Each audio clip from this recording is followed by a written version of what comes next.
What's going on, guys? It's Unknown Player here, and in this video, we've been taking a look at a god roll pulse rifle I picked up, which is the Suros PDX 45.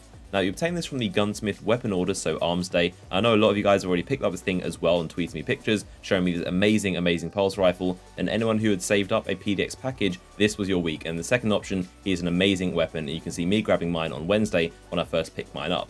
Obviously, it is a bit unfortunate. Anyone who didn't have one of these packages, you're sadly going to have to wait until the coming weeks and hope that he does sell one as good as this in the future. It will happen. It does take a while, and Arms Day is all about patience. And if you just hold out on a weapon you really like, just keep the package, and eventually, one week, he will sell one that is amazing, and it will be worth the wait. So this is one of those weapons. This has incredible perks, and I definitely want to talk about this weapon because it's so special. We're going to be going over the perks, why it's so good, comparisons to other pulse rifles like the Hawksaw, and of course some gameplay clips of me using the weapon. So first, let's go over the perks. In terms of the scopes, they're pretty interesting. The only one I really like and I would definitely recommend is the SLO-19. This is probably the best one you can get for Suros rifles, and personally Suros is my favorite type of weapon. I absolutely love them. I love the Dis 43 and the 47, as you guys know, but I would always recommend the SLO-19 simply because it has the lowest zoom and it's got a very clean reticle. There's nothing obscuring your screen, but the main thing is that it doesn't zoom in very far. These other two scopes, the 28 and the 57, they zoom in way too far, and it basically gives you tunnel vision. And as you know, the further you zoom in, the less of a field of view you have, and there might be something going on around you that you won't see, like someone could be in the corner of your vision and you won't see them because you've basically got tunnel vision. And it's the same idea with the snipers. You don't want something that's zoomed in far, and I would highly recommend the SLO-19, so really happy this is an option.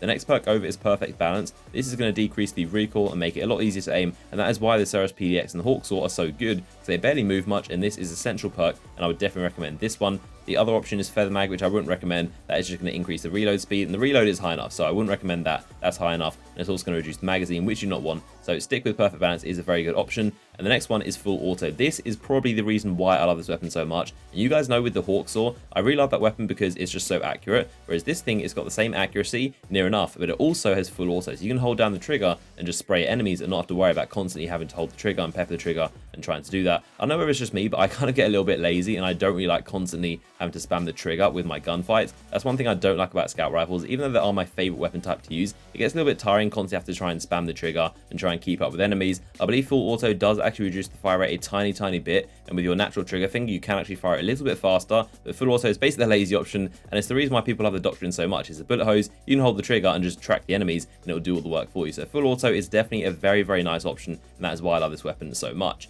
The last option over here is Rifle Barrel. We also have Speed Reload, which once again I don't think you need. The reload is fine enough, but Rifle Barrel is going to increase the range by a good chunk, and I think that's very necessary, because one thing the Hawksaw lacks, it doesn't have that much range, and if you compare the two, we can see some interesting things. So of course these stats are very similar because the Hawksaw is of course modeled off the PDX 45. It's basically like Lord Shaxx took it and put a green paint job on it and changed the perks slightly. So they're the same weapon. The Hawksaw is based off the PDX 45, and that is why the perks are so important, and that's why it changes the weapon. So the Hawksaw and the PDX are basically one and the same. The only difference is what perk rolls you get on them. Now of course this is the Hawksaw you can buy from the vendor. It's an incredible weapon. If you don't have this, you definitely need to pick this up. It is so good right now. But the main difference is that the Hawksaw has better stability. The reason for this is because it has 3 perks that actually boost its ability, whereas this PDX 45 only has 1. If you look at the Hawksaw, it's got Fitted Stock, which is going to boost it. It's got Counterbalance, which is going to boost it. Then also Small Bore. So there's 3 perks that are going to boost it. And the PDX 45 only has Perfect Balance. That's the only one that's going to affect its stability. And even though the actual bars are very close, you can hardly notice the difference. There's a tiny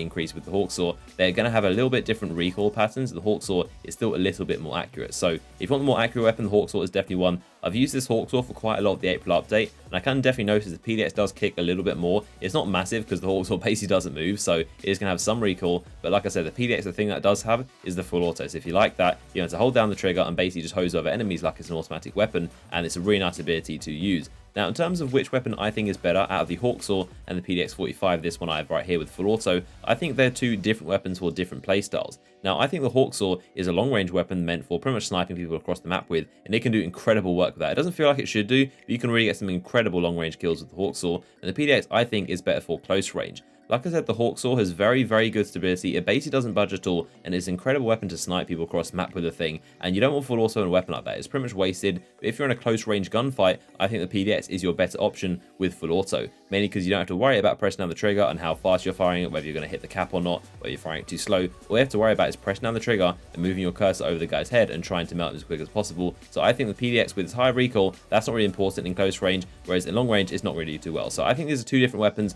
I'm really happy to have both of them. them. Honestly, the Hawksaw isn't too great up close. You do get destroyed pretty quickly. It's a very weird feeling, but you just don't seem to do well when you're engaging people at close range. And it's kind of the opposite with this PDX. The people far away, they just don't seem to take much damage, whereas people close range, you can destroy them with the full auto. Just hold it down, like I said, and you can just melt them. So that has been a look at the PDX 45, which is an incredible weapon, and really happy I picked this thing up. Like I said, arms day is all about patience. If you see a weapon you like, and ones that are really good, like the Dis 47, the Dis 43, and this PDX 45 right here, if there's a weapon that you think is really good, just grab it and then hold out for that god roll, because it will happen eventually, and it might take like a month or so, but it will happen, and he will settle a very good one. And just keep looking at every single Wednesday if there's a good roll, and if it isn't perfect, then make sure you just hold on the package and wait for next week, because eventually it will happen, and patience really rewards you to get the best god roll weapon. Of course, with a lot of RNG in Destiny, you need to get lucky with the packages, like a longbow or whatever. You need to get really lucky and hope to get a good weapon with like hidden hand or whatever. But with arms day, you can literally just pick one. All you have to do is wait. So if you're patient enough, you're going to get an incredible weapon, and that is definitely the key to arms day packages. So I hope you guys have enjoyed this video and found it helpful. Let me know your thoughts on the PDX. I'm sure a ton of you guys have it, or the Hawksaw, which pulse rifle you really enjoy. Drop a like rating on this video if you enjoyed it, subscribe for more videos on the channel, and I'll see you guys in the next one.